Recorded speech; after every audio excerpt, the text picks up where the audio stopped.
me. Sorry. Hey, this is Phil Lilley, Lilley's Landing Resort in Marina on Lake Taneycomo. Jackson and I are going to do one cast today. It is the 26th of April. It's a Wednesday. We boated up here above the resort. We are really kind of at the first dock here behind me. There's the thing that everybody asks about over there. It's an old irrigation pump. Old.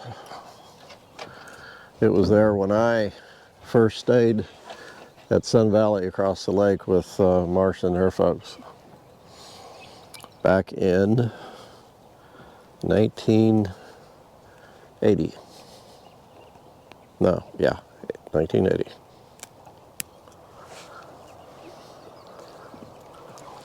So we're going to throw a Lilley's micro jig. It's a grizzly brown with an orange head. 2-pound line to a fixed float. And I'd say, well, I want to fish a little deeper than this. Probably 5 feet.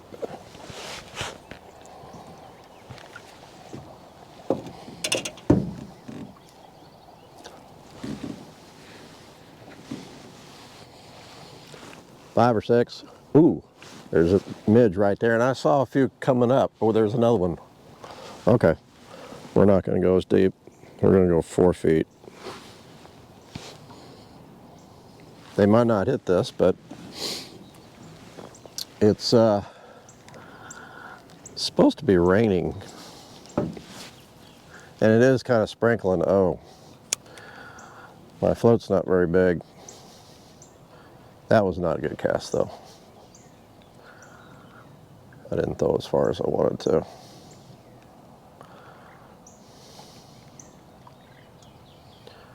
I might have to change and put another float on, bigger float.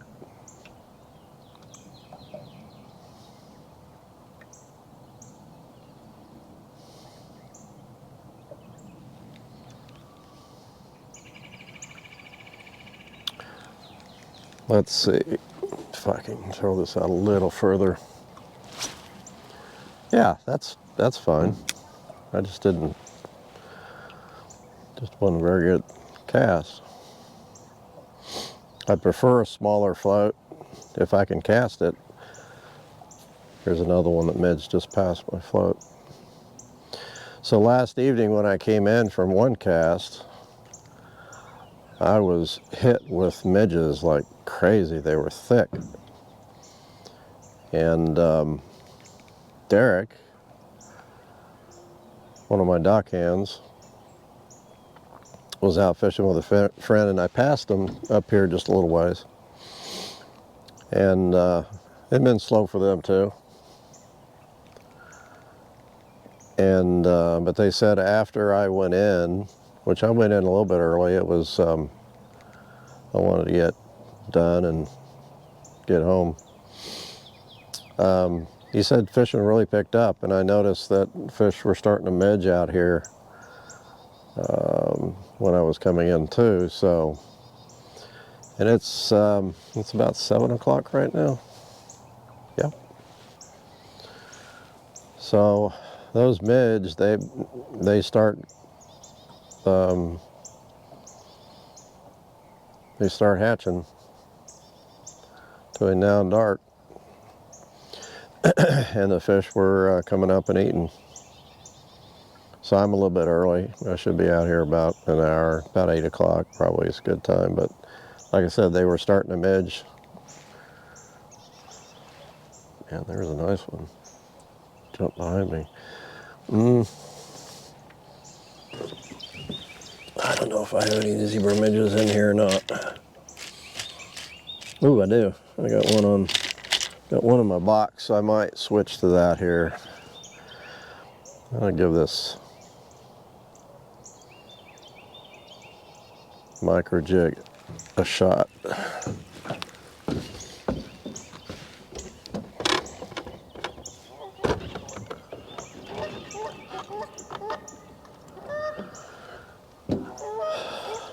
I am going to go deeper though.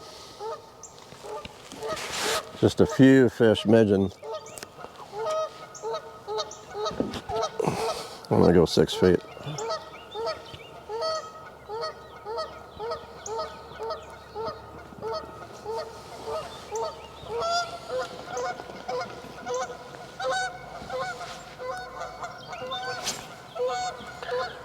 Pretty light.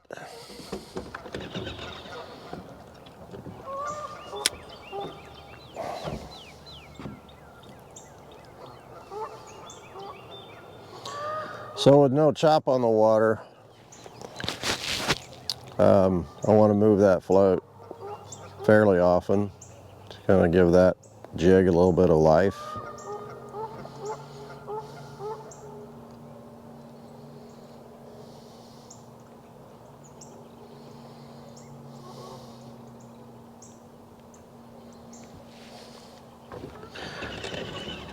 I didn't say that they're running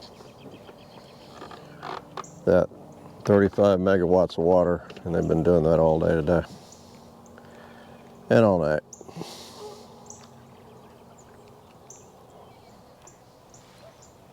Man, that was a good fish. Okay. There's still not a whole lot midging, but it's enough that I need to go ahead and switch. And I'm gonna switch floats too. I want to be able to throw a little further. So I'll be back in a second.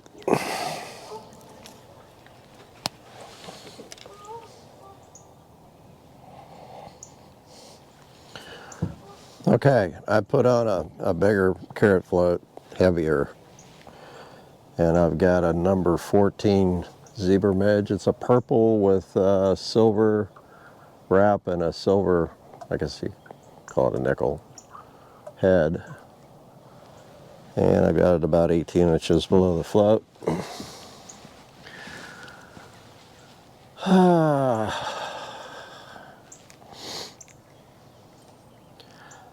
Now I could do one of two things, just wait for something to surface or just throw and hope for the best. Like I said, I can look down the lake and see like 1, 2, 3, 4, but they're like 100, 150 yards or more down, so there's just not that many. What you want to do is be out here when they're like all over the place. And that may happen later this evening. So I'm just going to throw out, and I can really throw this one.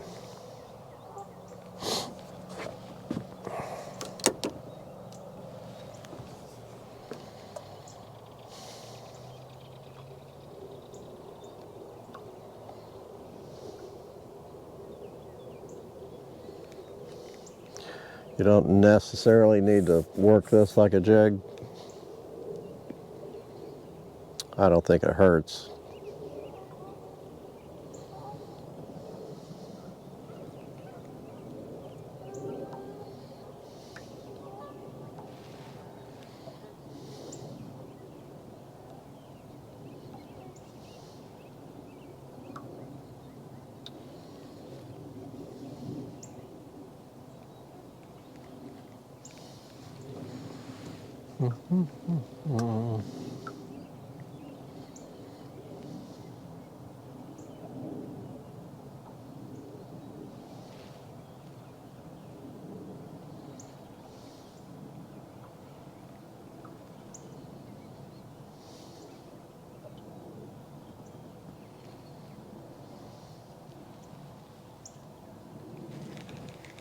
Yeah, there's one out there.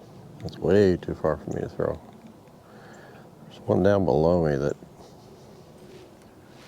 just midged.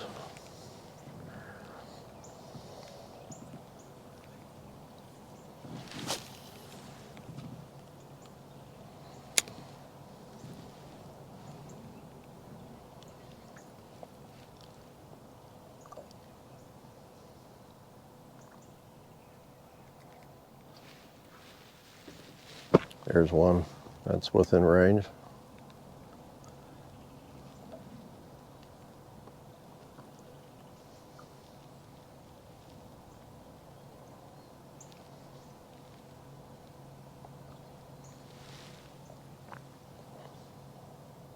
There's one right there. I drifted over that one.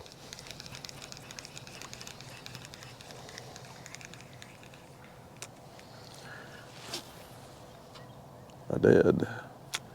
So he refused it.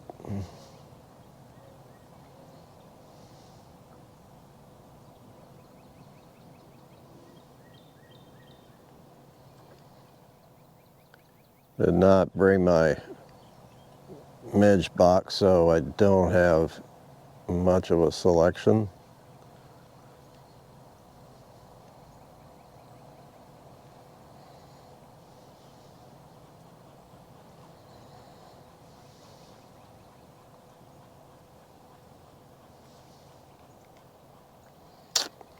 I don't feel really good about the color of this midge, but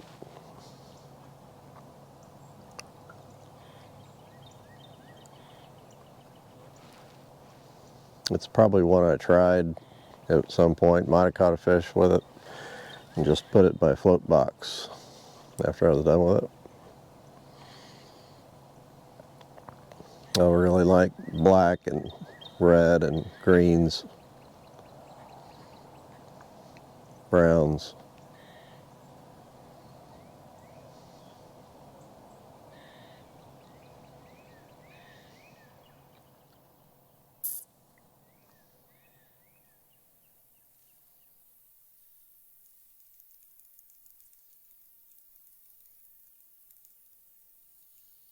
I'm going to put this down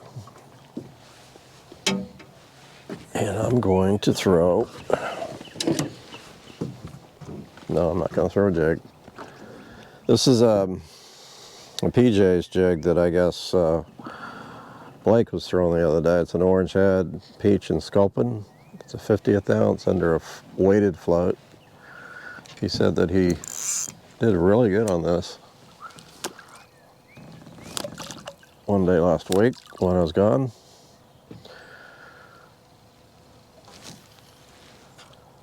So let's just fish that for a minute. I don't think he was fishing it down here. Ooh boy, already had a bite. Huh.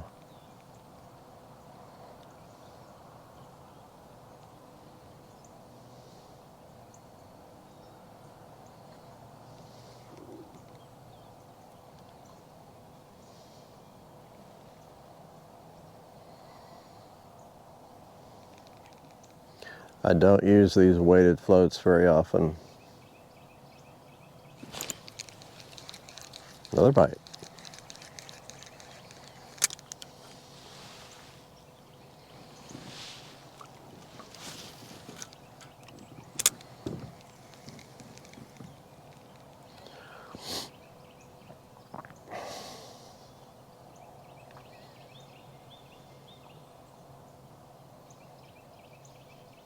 Oh, another bite. He just barely touched it.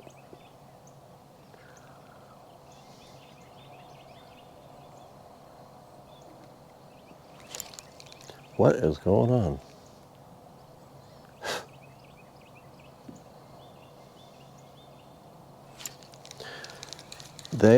Something's going on.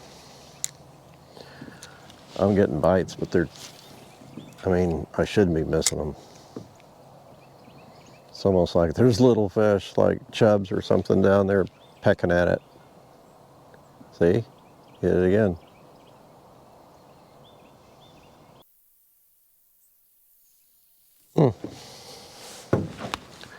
Maybe it was out, I was in there he is.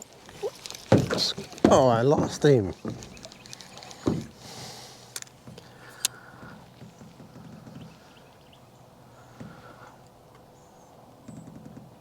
Nothing wrong with the hook.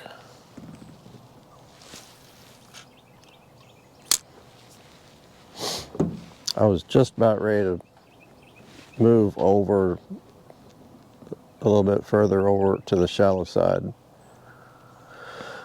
I'm fishing right in the middle of the lake.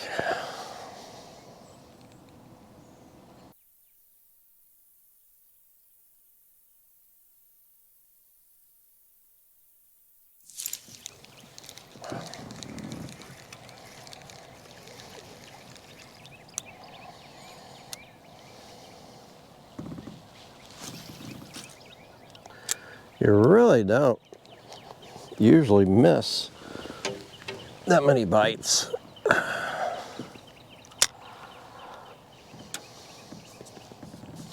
With a jig and float.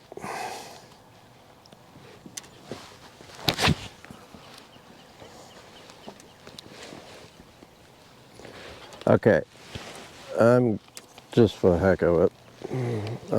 I've set my midge at the same depth as that jig. I'm gonna throw it out there and just see if anything hits it.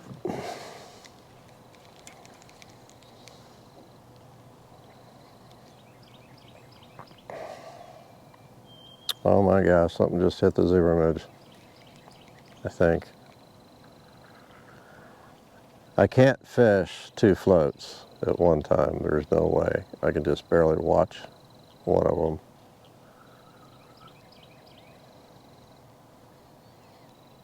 And I saw a ring leave that float here a second ago. That means something touched it.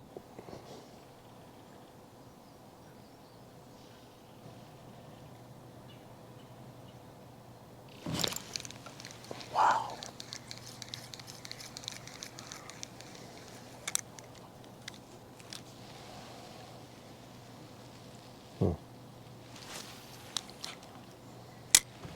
Just missed another, Jack.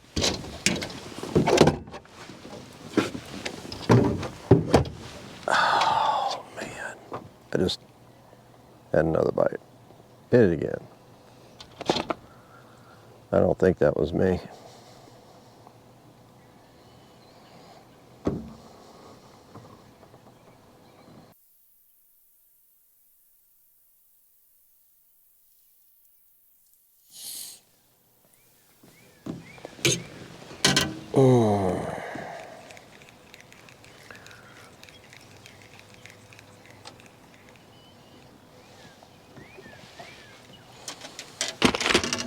Get that out of the way.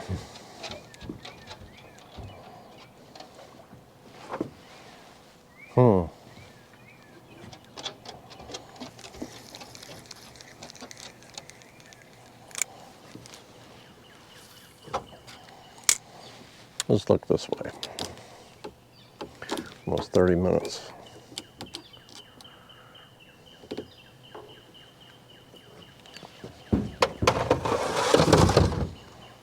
Look at that. Float went under. Do it again. Gosh.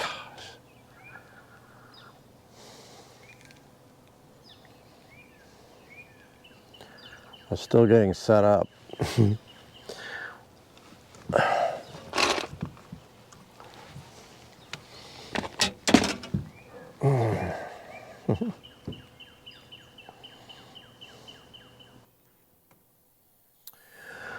Well, I should have brought more colors,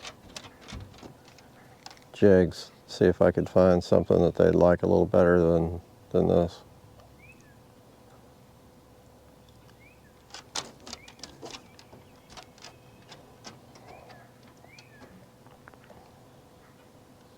I've probably gotten 6, 7, 8 bites.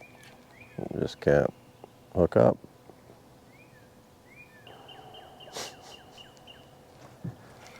Something's going on at the college.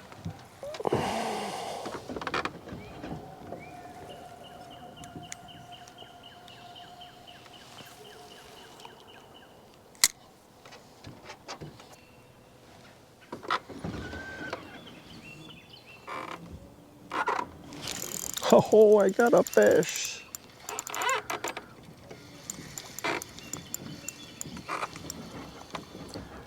One thing I've just have noticed is I'm getting a bite pretty quick after I throw out. So I think what I need to do is not leave it out there that long.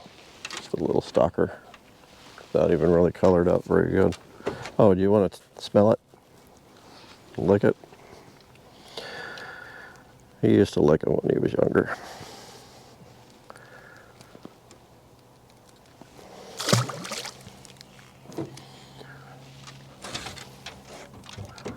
So maybe the jig sinking attracts the fish.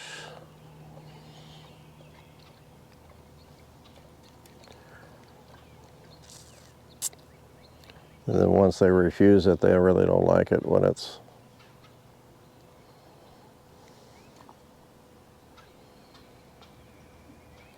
down there and just floating by. I don't know.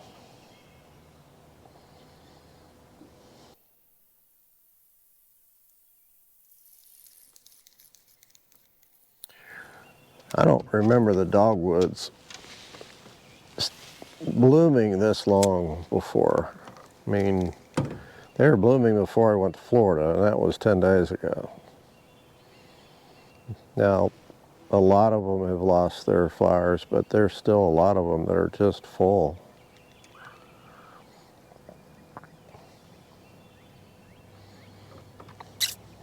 And they were early blooming.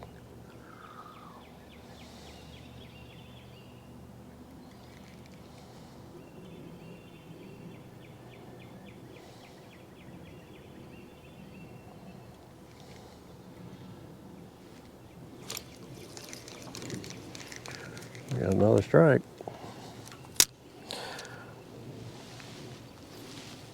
Generally, I mean, you get little nibbles and you get them taking a thing under.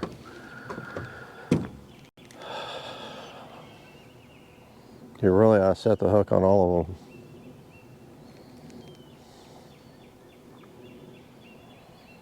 You shouldn't wait. Shouldn't, like when you're crappie fishing, like fishing with a minnow or something, some people tend to wait and let that crappie take that float under. That's pretty cool. Oh.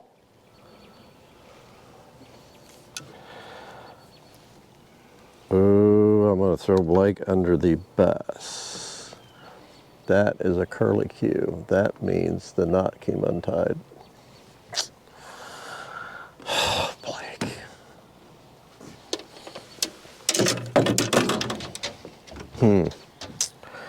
I'm done. I learned a little bit. I think I need to use those PJ's jigs a little bit more. And actually, Blake and I talked about it. We're planning on, right now we're making 8th, 3/32, 16th, 32nd ounce jigs. And we're going to start making some smaller jigs, kind of in between that 32nd and the micros. Not to replace the PJs, because the PJs are made of pewter. They're not lead. They're good jigs, but we're going to make some lead jigs about the same size in our colors. So probably do that later this summer. Thanks for watching. See you tomorrow.